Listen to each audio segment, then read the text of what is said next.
to Kicked Back, presented by Uber One. Uber One is a membership that lets you save across Uber Eats, Uber Rides, and everything in between. Enjoy unlimited $0 delivery fees, 5% off of Eats, 5% off of rides, and if you join Uber One today, you can get your first month free. Visit uber.com/Uber1 for details. What's up, everyone? We've got Kicked Back in the house and the Sunday League Pundits. So the entire 90th minute team, producer Brett, Liam, Waz, Caroline, and then we have the Jersey Walls, Nathan Santos. And we're going to be just giving our thoughts on Canada versus Morocco. Boys, how are you doing? Not too bad. Canada's out. Yeah. Still early. Waz is at a loss of words. Go ahead. I'm emotional. Brett's emotional. I wish it was better, but I have a lot of things to say. Good. So we're going to do that today. It's a venting session. Liam? Yeah, it could have been better, I think is a good way to put it, but they weren't supposed to be there in the first place when it all began, and then they were. So I think we've got to be happy with that, at the least. There you have it. Nathan? Dare I say the most ambitious crossover since Avengers Endgame, the TJW Kicked Back SLP collab. I think it's just a mashup that the fans been clamoring for years now.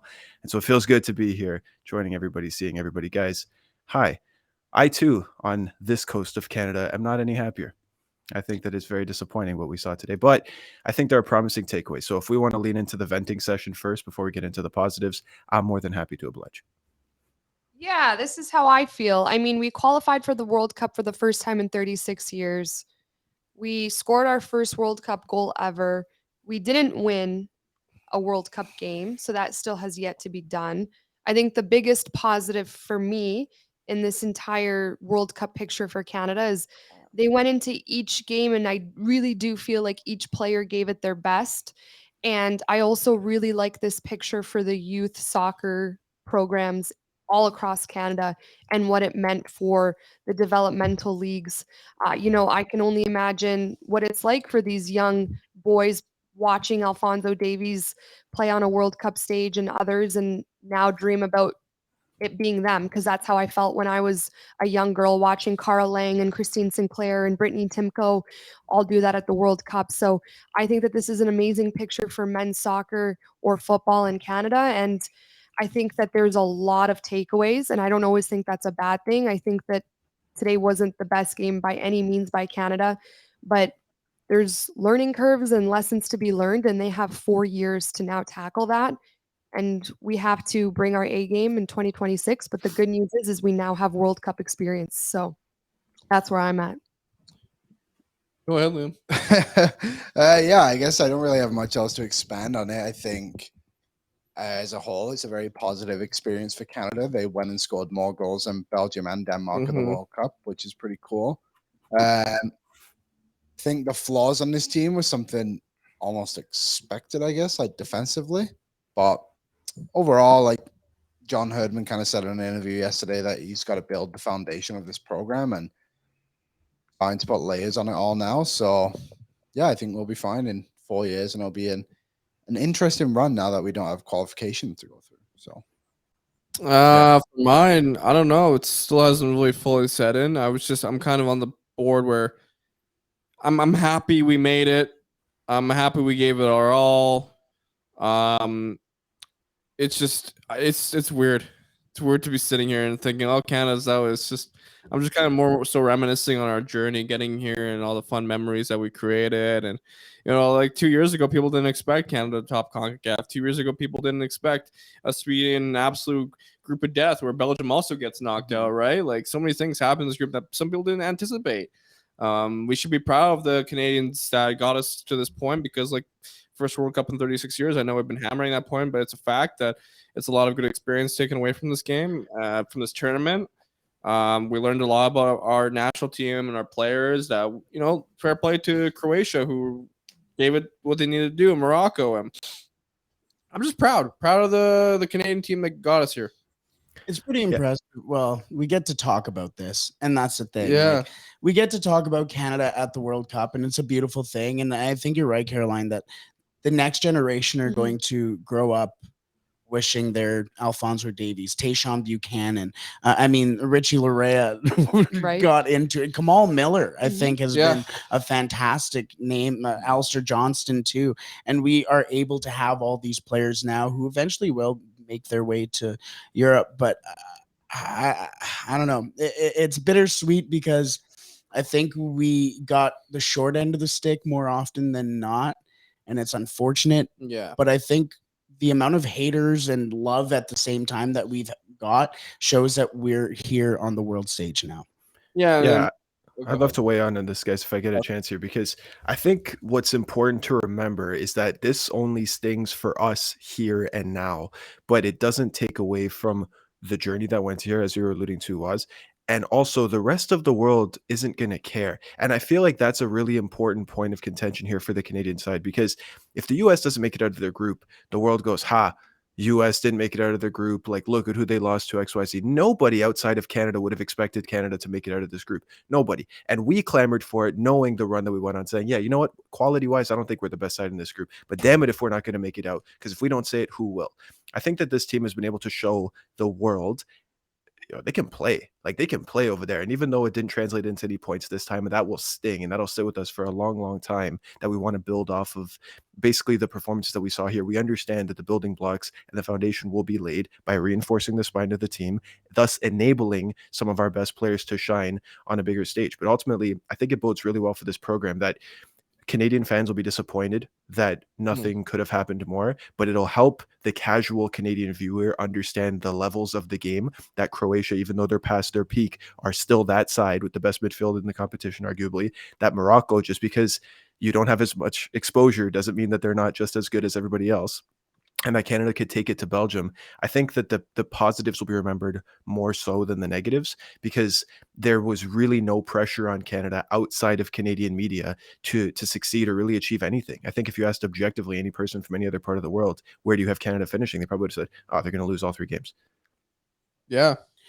I think the important thing too, Nathan, you mentioned too, like, they have very good players on this Moroccan side. And Yeah. it wasn't even a promise that they were going to be there. They, like, the manager beforehand did not like many of these star players. Ziyech wouldn't have been there under that regime. You have guys like En-Nesyri, who's playing at Sevilla, Amrabat, who's received a ton of love since the start of this tournament, Hakimi, Mazraoui, Bono as well. Like, these are all very good players for their club side as well. And I don't know. We're just No, it's a good point, Brett. I want to give some props to Morocco because I feel like, especially the first half, I think the first half was better for Morocco, and the second half, Canada really picked things up. But the first half for Morocco, how they tried to generate the attack and they played combination plays in the final third, and, 2 bad defensive errors from Canada on both goals. Errors that can be absolutely cleaned up. That pass from Vittoria to Borjan, definitely needs to be a better pass, and Borjan needs to make a better decision on that first goal. Liam said it best: when in doubt, clear it, and that needs to be a massive clearance. And the second goal, Kamal Miller and Vittoria probably could have done better in that situation. I do think Borjan could have saved that shot, but these are things that can be cleaned up. These aren't the end of the world situations. It's just, if you are better defensively in those moments, Morocco isn't getting that chance. But all credit to Morocco for not only playing a really good game today, but for topping a group that I bet you many people didn't have Morocco topping. So I do kind of want to give respect to Morocco. As much as I am Canadian, and you guys know me, I had Canada advancing out of this group and being the dark horse of this tournament. I am very proud to be Canadian and proud of all of the firsts that they accomplished at this tournament. I want to give props to Morocco and their performance today, because that first half was really good from them. And there's nothing wrong with having, there was nothing wrong with you having Canada second in your group, because why would you want to write off your country after the journey they just had to get to the World Cup? Why would we just write them off? They're in a tough grip. They're going to bottom out. I mean, a lot of us had high expectations, and especially the Canadian media, because they did perform well leading up to this World Cup in qualification. They didn't concede a ton compared to the States, who are now in the round of 16. It's a matter of who shows up, and it's football. It's the World Cup. Anything can happen. I have no regrets. And I have so many people, because you guys know, if you follow me on social media, I've made many videos from months and months ago about why I think Canada is going to qualify out of this group stage. And I've kept everything up because I'm proud to have had that opinion. And these guys won CONCACAF. You know, the Azteca will forever live in my mind as one of the most legendary football games I got to attend. And just watching these guys accomplish a historic feat, one after the other, what, in my opinion, if they were able to win that game against Belgium, which they absolutely could have, they were the better team, today's game could have looked much different. Even their game against Croatia, their momentum would have been different, and the whole picture itself would have looked different. It's football, it's sports, it's the way it goes. They didn't get the 3 points. Croatia was a very good team, which is what Waz alluded to. I think Croatia's experience showed. They were down a goal and managed to win that game 4-1 and completely took Canada out of it. And today against Morocco, you know, the first half was critical for them, and the second half was better. We just didn't have enough, I think, in us. I mean, I'm looking at the stats at the end of Morocco, and Canada registered 0 shots on target. That's something that needs to be much better if this is a team that wants to advance, because you need to score goals. But these are things, again, that everyone on this Canadian national team knows, and they'll work on for 2026. Well, another thing to note is that you look at Belgium. They scored 1 goal this whole tournament. That was against Canada. Belgium was lucky against Canada. And, you know, Canada proved they're better than a team that has Kevin De Bruyne. Like, come on. Like, Canada, there's small positives that you can take. Sure, you can nitpick, but it's what you can do right now. We don't want to be completely pessimistic on this Canadian team because they made us proud. Yeah, exactly. I couldn't agree more. I think that we understand where the weaknesses are in this team, and every other country did as well. But I feel like, honestly, it's easy for us to say that the story is Canada, because that's the one that we want to tell. That's the one that we want to read and we want to focus on. But honestly, I feel like Morocco's lack of exposure made them a dark horse in this tournament because nobody saw it coming. Whereas in qualifiers, they conceded 1 time. They won all 6 games. They scored 20 goals. They don't concede. And the fact that Canada were able to score against them, even though it was indirectly, right, I think I don't know. I think, Caroline, you're absolutely right to say that it's a testament to the fact that Morocco don't concede very often, but Canada need to be able to push teams to score more, because if Canada were slightly more threatening in front of goal, they probably could have, made this tournament look differently. I just think that will come not only with experience and with, the territory and the fact that these are young players that 2 years ago, most of the world had never heard of. I think as the ascension develops in the spine of the team and at the back, it will enable these players to do more, because there won't be, I don't want to say disconnect between the team, but I mean, that if the foundation is solid, the rest of the team can be propelled forward. And I think at times everybody knew if we get at Canada, they can concede. And I think that even, made us doubt ourselves at times. I don't think they ever played with doubt, but I think it was very much there, especially after that first goal. Like, oh, Borjan, come on, dude, what are you doing to me? And I think a lot of this has to do with the fact that Borjan didn't wear his sweatpants. Like, listen, Milan Borjan in sweatpants is a different animal. And we understand that. We've seen it. In his sweatpants, he can't be beaten. Now you're telling me that we lost and he wasn't wearing them? Like, it's there. The proof is in the pudding, guys. We have to read into the real cause of why Canada didn't advance. I just want to talk about Borjan real quick. I'm really sad with the way the tournament went for him, because I thought he was such a crucial piece for Canada in qualifying. He made some crucial saves, and just the way the tournament went for him, it wasn't great. I mean, he could have done better on some shots, and especially that goal he conceded against Morocco. It was a shame to see him have that the performance he did this World Cup, because he was such a, like I said, a big piece in the qualifying. And I like Borjan. I think he should be like a lot. The thing is, a lot of casual football soccer fans in Canada who just tuned into the World Cup are going to view as Milan Borjan as this keeper shit. Yeah. But for us, he was important. He was a leader. People need to realize Milan Borjan was a leader for his team. He energized them before matches at halftime. People need to remember how important Milan Borjan was for this Canadian club, Canadian side. Agreed. Y'all want to have some fun? Yeah. Because we're going to go into our favorite post-game segment here. Let's take a look at the match ratings. Oh, is this from football? From One Football, yes. yes. Oh, goodness. Alrighty. Milan Borjan at 3.0. Fair enough. Tayshaun Buchanan, 3.1. Mark Anthony K, 4.5. Jonathan Osorio, 5.6. I'm saving the crazy ones for this end. Alphonso Davies a 3.2.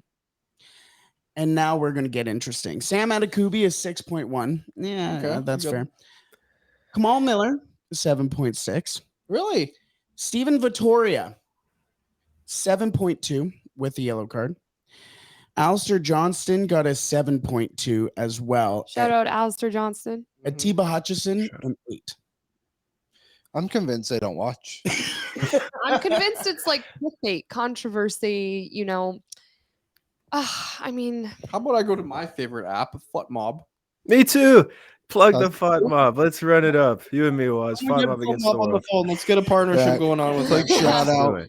it. Boreon 4.2 on FootMob. Probably Yep. fair. Man of the match for Canada. Junior Hoylett 7.7. why did he come off? Yeah, that was a weird one. It's Who did the he come on cleats. for You have to again? recharge those cleats, those Canada Oh, cleats. they're You can't yeah. commit 90 minutes in those cleats. What else happened in this game? I don't know. I didn't think Buchanan was great Where today, are the to be defenders honest. at? I'll give you a clue. None of them are over 7. Johnston 6.5. That was the highest. Victoria 6.2. Miller 6.4. Adekubi 6.1. Yeah, I don't know. I feel like Canada was exposed when that first goal, like that's twice now. They've just put a long ball forward and it's gone right through the back of them.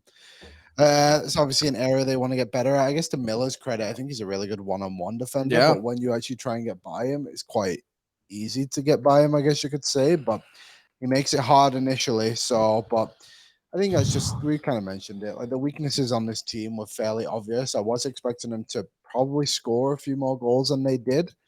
But also, they play tough teams. Like Nathan said, Morocco allowed 1 goal in qualifying. And have allowed, that's the only goal they've allowed at the World Cup right now, right? Yeah.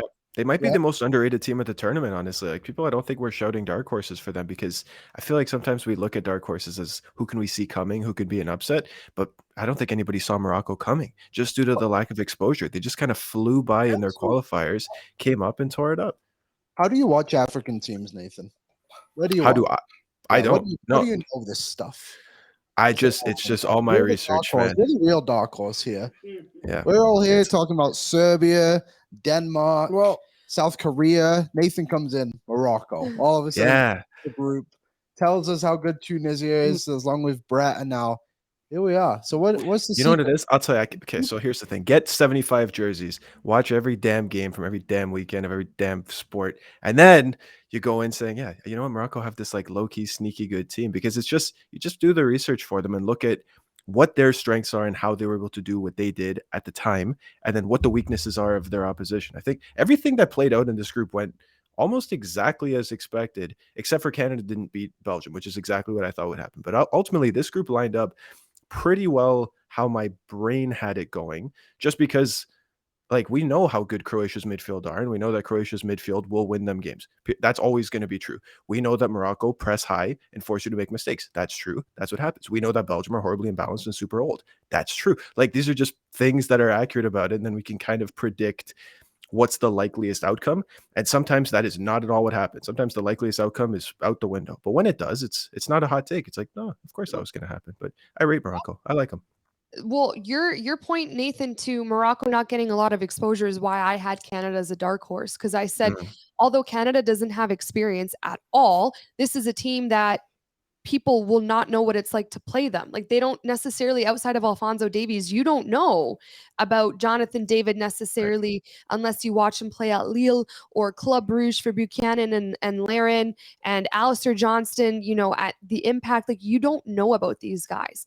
I think that this Canadian team really could have gotten out of the group if they took more chances on net and they capitalized on those chances. I think that that's the biggest takeaway for me. And, you know, we were talking about one guy in particular who's trending in Toronto FC news right now, Victor Vasquez, that he could make that comeback. When I worked at Toronto FC, and that was the year they won everything. It was the most iconic year of my life. My dad and I have been season ticket holders since the first season.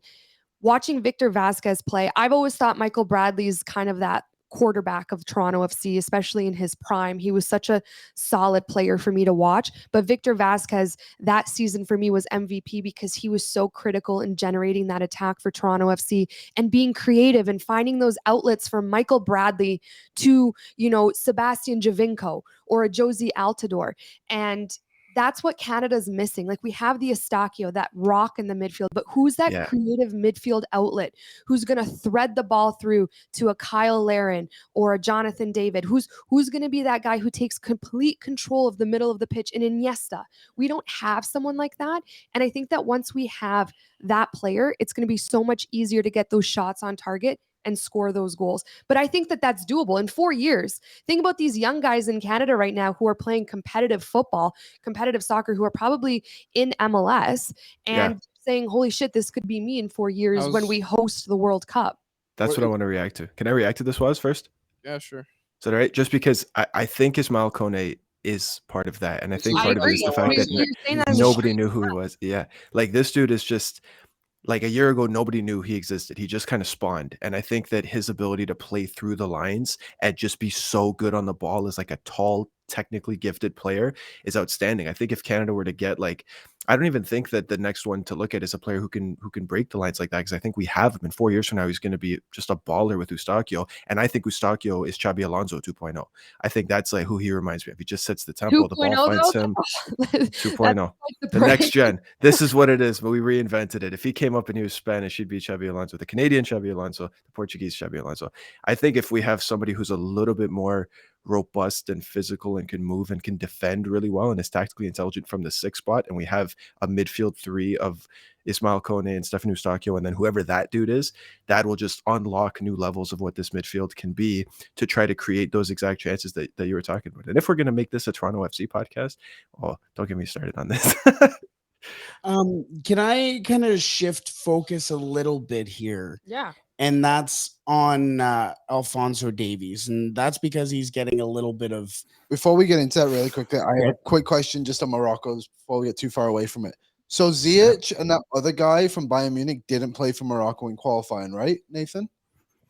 Their manager shift came in late, but that was like from the last tournament. I think they've had this manager for the last little while now, and he just basically re-inspired the team. Just like, he just removed all the tension from the squad and said, I think these are, and you could see the quotes that he said after matches. He's like, listen, I understand that some of these players are players that previous regime might have had a problem with, but I think if you respect them and trust them, they will die for you. And I think that's what we've seen. Like, these players have been so loyal to the system, and these are players who at times have been accused of having attitude problems or of having, a little bit of insubordination, where they're like, no, like, I'm not going to listen to you. Like, you don't respect me, I don't respect you. I think this coach has eliminated that altogether. I think he understands where to get the most out of his teams from a technical perspective and from a personality perspective, and reintroducing these guys to the lineup. It's like you're blacklisting your best players here, and this dude said, "No, forget that. I'm going to play into their strengths," and it couldn't have gone better for them so far. I think as well, just also to that point before we move on to, but I think that kind of goes into why there is such a question mark for Morocco coming in. There's the new regime. How is he going to cut this tension that the previous regime had on all these star players? Now you see Ziyech scored the first goal of the game on that awful play. Same with the Mazraoui has been fantastic as well. Like, he really did a fantastic job of just making sure that Moroccan side is shaped up. Who does Morocco now play in the round of 16? They will play the runners-up of the Spain, Germany, Japan, Costa Rica. Wow, that's a tough game no matter what. Yeah. So when they play Japan next. Ooh. No, I was going to say, do you guys want to see them play Spain? Because I really want to just to work out that they play Spain next, because I think that matchup will be so interesting. Like, I would love to see how that goes, because Spain, I mean, I'm sure we could talk about them later, but the way Spain, like, don't let the other team touch the ball, and the way Morocco force you to make mistakes, I think it's like, oh man, which way does this lean? I think Spain have a tough test today against Japan. I'm excited to watch that game later. Let's shift focus a little bit here. It's still on Canada, but Alphonso Davies has caught some heat, we'll say, in the Canadian media, as Chris Jones from CBC wrote, I'll be honest here, it's a hit piece. Is Alphonso Davies' celebrity a potential problem for Canada's men's World Cup team? He said in his byline, he goes, star player has appeared reticent, don't know what that word means, to represent. No one does. That's not even a real word. Exactly. It's just a journalism word. I am also a journalism major, but either way, to represent his teammates off the field. So basically saying that he has been kind of hesitant on, it seems like, being a proud Canadian. I think this sets the game back years, decades, because we finally have a player who is proud to represent Canada, proud to be an Edmontonian, which is difficult enough in itself. And you sit here and go, what a poor outlook for this player on the national media. Are you kidding me? What incensed you to write something so disgusting in such a beautiful time in our sport? Can I ask you a question, Brett? Is this the same dude that Sid Seixeiro had the problem with? That he remember that video? Yes. It's the same dude, right? It's a different quote, but it's the same guy. Oh, Yeah, this guy's a hater, man. Like, just straight up, this dude's such a hater. He just wants to elicit those responses to get backlash in the team because he thinks that narrative will be more interesting. And I'm okay as a sport media major who did a lot of journalism classes. I understand what sells. Caroline, you do too, right? How to get people talking. I just think that it's, yes, Brett, you're absolutely right to say it is setting the game back because I think we're looking for clicks in the wrong way here.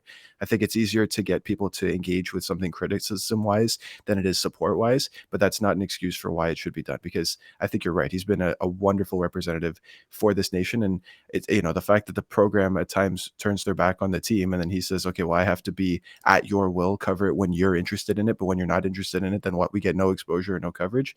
Come on. So I checked out this guy's Twitter yesterday, right? And there was one tweet in particular that stuck out to me. And I'm going to read it to you. He said, "I'm a goofy guy and I like a good time, but my love for soccer is serious. I play, coach, referee, and write about it.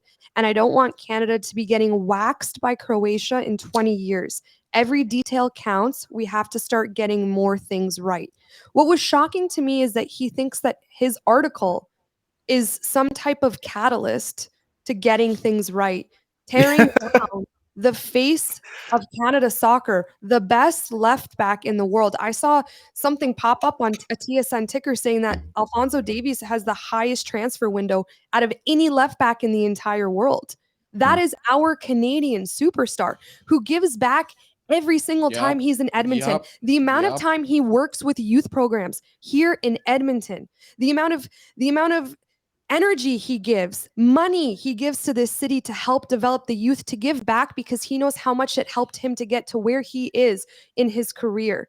This guy has it so incredibly wrong. I'm starting to get red and flushed because it upsets me as someone who played. Like, people don't understand how much time and dedication and heart and selflessness goes into being a professional athlete. And Alphonso Davies is the epitome of class.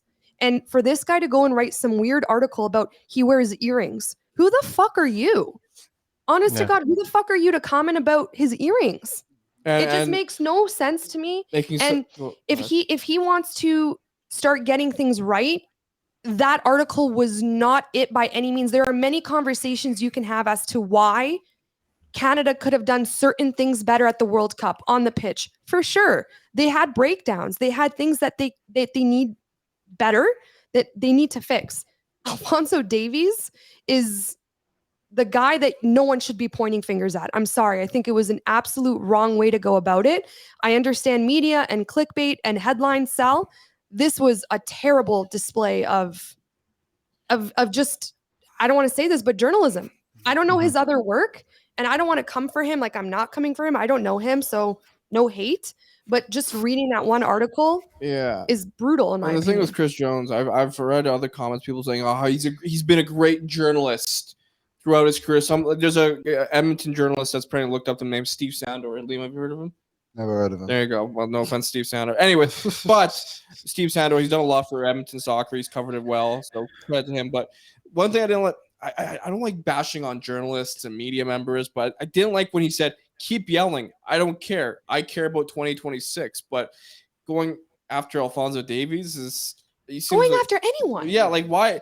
Like, it's like, why are you criticizing Alfonso's what he does off the pitch? Because he's like, oh, he arrived in Qatar late, and like because Bayern maybe wanted to keep him back. Like, it's he arrived late because he was getting healthy to play in the first game. By the way, he's been unfit for 3 games. Like, and he was the best player. I don't get it. And one thing I want to add on to your take there, Caroline. It's like Alfonso's very proud to also be an Edmontonian. Yeah, I know. It's not like he left Edmonton and never wanted to come back. never ditch it, because there are people who live in the city who want to escape it, who think it's a I agree. shithole. But he comes back and he loves coming back to Edmonton. He's proud to be an Edmontonian. He's proud to represent the city. He's proud to represent his country. Well, and just before we keep going on this, but you mentioned just how proud he is to be an Edmontonian, Yeah. and you mentioned just how important he is in the community. I remember when he came here during the off season this summer, and it was at that burger joint, and he stayed there for, I think it was 3 or 4 hours after he was supposed to leave, to make sure that he met and signed every single piece of memorabilia that Edmontonians came to meet him for. That he realizes his celebrity, and he does not let that go to his head. I think it's a disgusting display of somebody trying to get clicks and trying to get their name out there when they're speaking on something they have zero idea about. Now the question may be, people will say, well, how did this all spawn? Why was Alphonso Davies targeted? It's because he wasn't speaking to the media corps after games. He was only speaking to like TSN and another side. He wouldn't speak. He wouldn't have a press conference essentially. Yeah, so I after he scored that goal for Canada, which would have been Sunday, right? Yeah. They didn't talk to the media or like in the press conference till Tuesday. So that's kind of what triggered it. It's like it was a historic moment in Canadian soccer history, which is fair. I don't think that's like an unreasonable thing to, I guess, to talk to, but also that's probably not even on Davies. Maybe that's even more on like The CSA. the media team. Yeah. And like not to crap on them either. I think it's just one of those things. But like, you know what? Like I understand it was a disappointing loss for Canada. It knocked him out of the tournament. I'm sure Davies was emotional, especially after missing the penalty in the first game. Yeah. And then to do that in the second one. Maybe bring him out on Monday. Like maybe bring him out a little sooner to do the interview. But I don't think that I can't believe you even found 200 words to write about this damn thing. I mean, Never mind like a full-on article, however long it was. I didn't even read this because I don't even have the time of day for this guy. What's his name? Chris Jones. The only Chris Jones I know is the head coach and the general manager of our Edmonton Elks. Won a home game. That way. Yeah. No. We've never won a game at Commonwealth Stadium as the Elks. Alphonso Davies has won more games at Commonwealth Stadium in the last 3 years than the Edmonton Elks. Chris Jones. It's just interesting. Like, how could Alphonso Davies' journey to stardom be a problem? I can't believe it. You know what I think it is? You know what I think it is? I think it has to be I was like, where is that coming from? Sorry, yeah. Over here. Hi guys. I think what it is I could imagine there's a sector of this population who feel let down that the star boy of this team was not able to propel the team to more. And now they have a vendetta against him because they thought he owed them something, which is complete lunacy. All right. What he owes everybody is absolutely nothing. He gave back tenfold what he has, and he's constantly represented this nation and put it on the map, to be honest, because how many Canadian Champions Leagues are there? Champions League winners are there? One. There's one. What's his name? Alphonso Davies. Alphonso Davies, putting the only Canadian to hoist that Champions League trophy above his head. And now people want to go at him because he's the face of the program and they're disappointed that they didn't achieve more. I think that the hate is absolutely unfair, but it comes from a place of ignorance, not of actual hatred. Because if you actually knew what this program's about and what he's about, it's impossible for you to reasonably tell me that you are angry that he wears earrings or shows up wearing Jordans. Because the other thing with Alphonso Davies, why would he put out a tweet? Why would he put out a tweet saying that he loves soccer and he's a referee? Because I'm sure he got a million people tell him that he's an effing you know what, and he said, "Hold on, okay, let me defend myself a little here." Like Alphonso Davies. At that point, ignorance can go so far. Like if he's written pieces about Canada in the past, which he said, he's not that ignorant to the magnitude of who and what Alphonso Davies is to Edmonton and Canada as a whole, to Bayern Munich, to a global footballer. Alphonso Davies can go anywhere in the world, and if there's a football fan in that airport or that mall, they're going to know who he is. Yeah, like you can't say that about Connor McDavid or Austin Matthews going somewhere random in the middle of Europe. So I mean, I don't know. I'm not saying I just mean, like I said, I think he's either a hater or he's trying to appeal to that section of the population who will feel let down by Alphonso Davies as the face of the program and the program not having accomplished more at this World Cup. But the other thing, as it relates to Davies not making himself available for media after that game, I don't think there's a person like a young player alive who controls their narrative better than Alphonso Davies. Like his internet presence is second to none for most players. Most players don't have their own YouTube channel, don't have their own TikToks that they're actually making content for. He does. His exposure is ridiculous. So I don't think he owes anybody anything to say, oh, Alfonso, you scored today, but it wasn't enough. What can you do better next game? Because I don't know if you've seen a lot of the press conferences at this tournament. The journalists haven't been very nice a lot of the times. They're not saying you had a great performance today. Thank you for everything you've done. They're saying, hey, so what's up with this? What are you doing here? What's going on with this? And I think that response is something that he maybe be growing tired of, because unless he's talking to KJ, right? Unless he's talking to Christian Jack, somebody who he knows is going to respect him and ask a thoughtful, intelligent, and insightful question, he's like, what am I going to just go justify myself saying, oh yeah, we weren't good enough to win today, sorry. And then a headline's going to get spun. Alfonso Davies says teammates aren't good enough to play for this national team. Like, it's so easy to draw these connections from a quote out of context that I think he just honestly is like, no, forget it, man. I'm not doing that. If you want to hear from me, I'm going to post my thoughts on my YouTube channel. Otherwise, I'll talk to a media member that I know that is not going to spin this into a narrative that is completely false. But I also think from a media perspective, like, everyone wants to talk to Alfonso Davies. Mm-hmm. He made a big moment. I think, I'm not crapping on Alfonso Davies, but if Buchanan had scored that goal, he should have gone and spoke to the media too. Like, it's a big moment, and I think it's not his responsibility to talk to it, but I think he is the face of this country right now, and that's who everyone wants to talk to. And I agree, Nathan. Like, media haven't been great at the World Cup, but also I think that's very expected for football and in all that kind of stuff. And I don't know if, obviously disappointing for Davies the way the World Cup has gone, like I said, but I think it's important that he talks to the media and gives his thoughts, because that's who everyone wants to hear from. They want to hear from Herdman and they want to hear from him. Which is fair, but then make the article about that. Yeah, I agree. Right? I think what Chris Jones did was wrong. Yeah. But I think a lot of other people probably would have had a better spin on Davies' quotes if he had spoken a lot sooner. But also, Davies just posted a video of him walking into the stands to meet his family. So nice. There you go. Talk about presence. Like, what of it? An hour after the game ends, and you got a video on social media saying like what he's doing, like thanking Canada for representing. It's just kind of the person he is. Also, Roberto Martinez just got sacked from Belgium. Who would have thought the man from Wigan? Throw it in the ticker. Throw it in the ticker. Unbelievable. I just want to mention one thing. It's like, and just to talk one more thing about this whole media thing. It's like Alfonso Davies doesn't really have control of where he goes after a game. It's kind of like, I agree with that. For a player, you're said, okay, go to the dressing room unless someone tells you, hey, Alfonso, you have a media availability. You have to go to that. He would have if he was told. Right. I agree. Nobody told him to go talk to the media corps. That's on CSA or that's on FIFA. That's on whoever controls the media side of things. So it's not like Alfonso Davies is thinking, oh, I'm going to go talk to the media now. It's media obligations, right? You are obligated to by contract. The scenes. You don't know what he was told. You don't know what he's going to do. We all know Alfonso's a nice guy. Like, you just don't know what happens, especially at those tournaments. And I think that article was mind-blowing. And Sid Sixiero's reaction to it was amazing. If you guys haven't watched it, go watch it. You said an interesting point, Liam.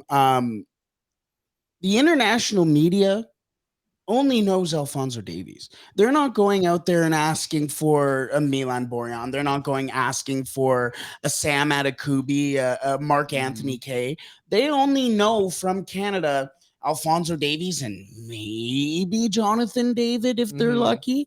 Like, the only voice of this team is A, John Herdman, and B, Alfonso Davies. So yes, that goal was important, but A, he has to talk not only about his goal, but about the team to all of this international media who has no idea about where Ishmael Kone is from. Yeah. I used to do media work for a hockey team in Edmonton, and we had 2 players who were getting drafted.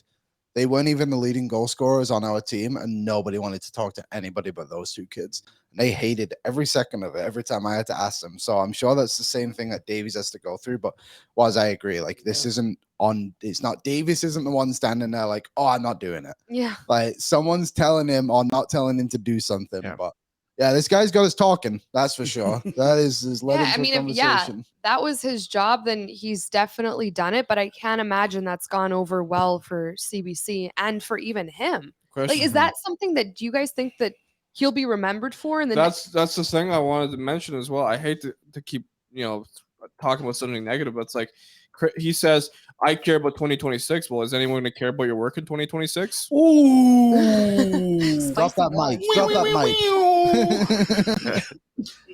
mic. Got him.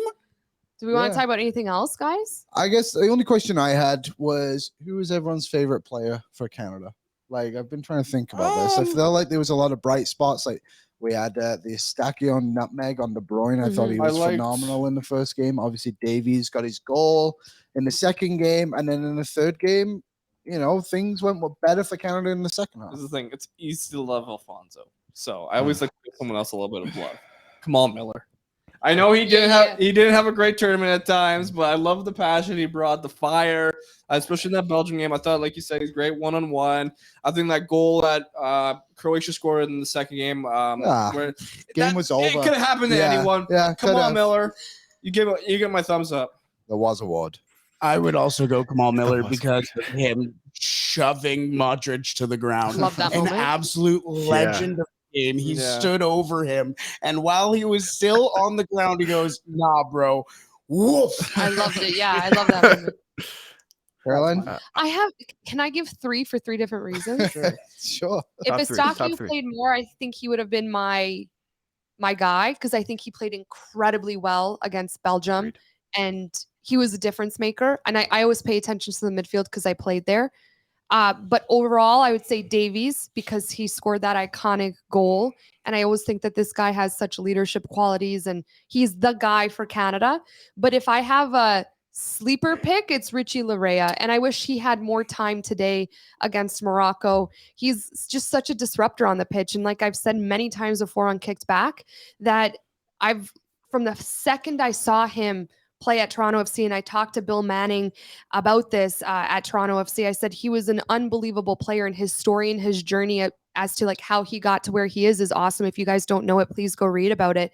But he was just a really exciting player for me to watch, and I think someone that should have had that penalty against Belgium, and that's what he's good at. He's good at being that disruptor on the pitch, and I just can't. I hope he continues to get that playing time for Canada. And because he got subbed on today, no? Yeah. He's the guy that I think should have started. But I'm yeah. gonna go. I want to say Eustachio too, but I spoke the nutmeg into existence. Jersey Wall records will show that. I said Eustachio is going to make Kevin De Bruyne at the World Cup, and I can't believe that happened. So that moment for me, famous forever, memorable. I'm going to go with Alistair Johnson.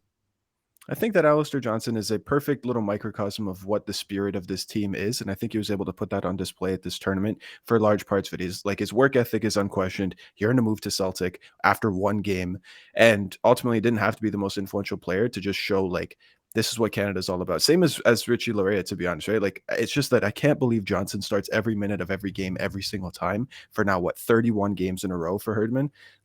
This dude is a workhorse, is an engine, and I love to see that his performances didn't go unnoticed. I'm going to give mine to Junior Hoylett. I thought he actually had a pretty good tournament. I think today he caps it off really well for Canada. Good build-up game against Japan too. One of my other ones was Richie Larea. I thought that first game he was phenomenal. Blocked that shot too in the second half, I think that was. So he's just kind of a workhorse. And I guess a shout out to Atiba Hutchinson too. That guy's Canada career has probably come to an end, and it's inches away from getting that goal as well, which would have been unreal to end that career. But got his 100th cap in the World Cup. Been through everything with this country. What they lose 8-0 to Honduras or whatever it was. And that man is still around. What a legend. Honestly, what an absolute legend to this team. So shout out to Atiba Hutchinson. He'll be on the coaching staff for 2026. Probably. That's a good shout, Nathan. Come on, Brett. Who's yours? Mine was Kamal Miller. Oh, yeah, that's right. Yeah, for shoving over Luka Modric. Yeah. Shout out Kamal Miller. Shout out all the boys. Shout out everyone who played for Canada throughout the qualifying. Such a long run for CONCACAF teams if you don't get start in that final group stage. They were playing against St. Kitts and all this stuff. And now we just went to the World Cup and narrowly lost to Belgium. Unreal. What a crazy story. And just, hats off. Let's go win the Gold Cup. Let's go get that one. Yeah, and then we'll win the World Cup. important to note that Canada does have a World Cup in 2023 on the women's side of things. So Yeah, I'm pumped for yeah, that. we got to support our women still, regardless. I agree. I love that So, shout, was. Another thing, anything else to mention? Should we just quickly get to some predictions? Yeah, let's do that let's do it quickly, quickly. so we can wrap this under 50 minutes. But Got yes, another proud to show. be Canadian, guys, regardless of the result. I think the picture will be much better in 2026 and lots to learn from, but still lots of firsts also accomplished. So Okay, I got cool bet loading here. So tomorrow we have South Korea, Portugal, Ghana, Uruguay, Serbia, Switzerland, and Cameroon, Brazil, which I think is going to be a good game. I want to know, what are the odds looking like for Uruguay, Ghana? That rematch of 2010, that infamous match in 2010 when Luis Suarez broke the hearts of so many Ghana supporters. And They said that he football doesn't have to supporters. apologize. Broke my heart. Yeah, massive guy. I was. Yeah, still didn't make them a dark Asamoah horse. Okay, so Ghana versus Uruguay. Ghana plus 395 to win. Draw plus 280. Uruguay to win minus 131. I'll pick Ghana. Me too. Yep, I'll Ghana. go Ghana. Me too. Yeah, Oh. I have not Uh-oh. liked Uruguay. By the Are way, we gonna hasn't- explain why, or just gonna say it? No, let's just quickly Let's riff just it go off. through. Yeah. All right, Ghana. South Korea, Portugal. South Korea plus 330 to win. Draw plus 315. Portugal to win minus 125. I mean, South Korea hasn't been awesome. I will go Portugal. Yeah, we got him. I'm We going got for- him. We got him. We won him over finally, I'll be Liam. honest, I'm vibing with Portugal this World Cup. I think they have a better chance if Ronaldo doesn't play, but I thought it was something else the way you said it. I'll be honest. After we all just picked Portugal to win. I think this could be a tie. Ooh. Plus 315. Chasing I the think juice. this could be a draw. Ronaldo to sorry. Okay. Yeah, it's all. Okay. Ronaldo to score and Portugal to win plus 230, by the way. Hmm. Cameroon, Brazil. Brazil. I think this could be an upset. Really? I'm feeling an upset. Come on, Brazil. What was his dark horses? Cameroon plus 750. Draw plus 395. Brazil heavy favorites at minus 244. I think Brazil. there's going to be a lot of goals in this one, to be honest. I could see Cameroon sneaking in a couple. I would love to see that. I just love these African teams right now. It's the first time since 1998 that an African team has topped the group. I'm with Ooh. you. I'm with Today. you, Liam. I'm Wow. feeling something juicy. Maybe Brazil wins, but Cameroon's not going to be just run over. I think something to consider with Brazil already advancing. France did this yesterday. They rested their entire team. That's a good point. These are That's a good result. Maybe Anthony will actually do something. Oh, Shut up. This is triggering Brett like no other. So, what did you pick, Nathan, for that one? My favorites. I don't think Brazil can be beaten. I think even their C team, when their B team comes off the bench, that's half the Prem, and I think half the Prem can beat Cameroon. So yeah, I think Brazil. Brazil hasn't been tested. I think that Bruno Guimaraes hasn't had a chance to show what he's all about, and he's about to boss this whole World Cup. He's like, yeah, give me the minutes, give me the rotation minutes. Him and Fabinho as the double pivot. They ain't conceding.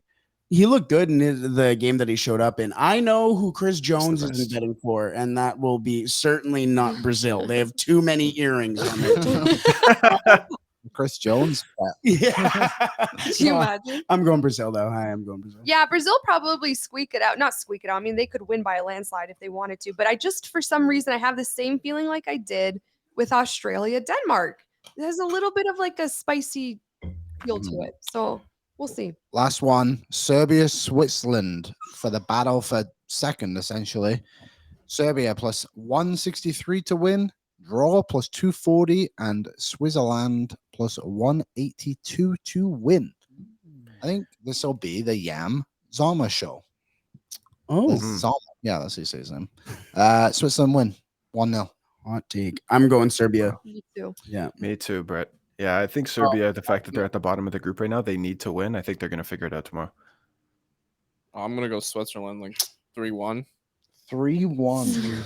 Holy smokes. Can't stand this guy All right, those sometimes. were our predictions powered by CoolBet for tomorrow. Let us know what you guys think. Let us know what you guys think about Canada versus Morocco, Canada and their World Cup performance, and then, of course, just everything else going on in the World Cup. We'll be back tomorrow with another episode. This has been kicked back in collaboration with the boys from the Sunday League Pundits and the Jersey Walls, Nathan Santos, and we'll see you next time, guys.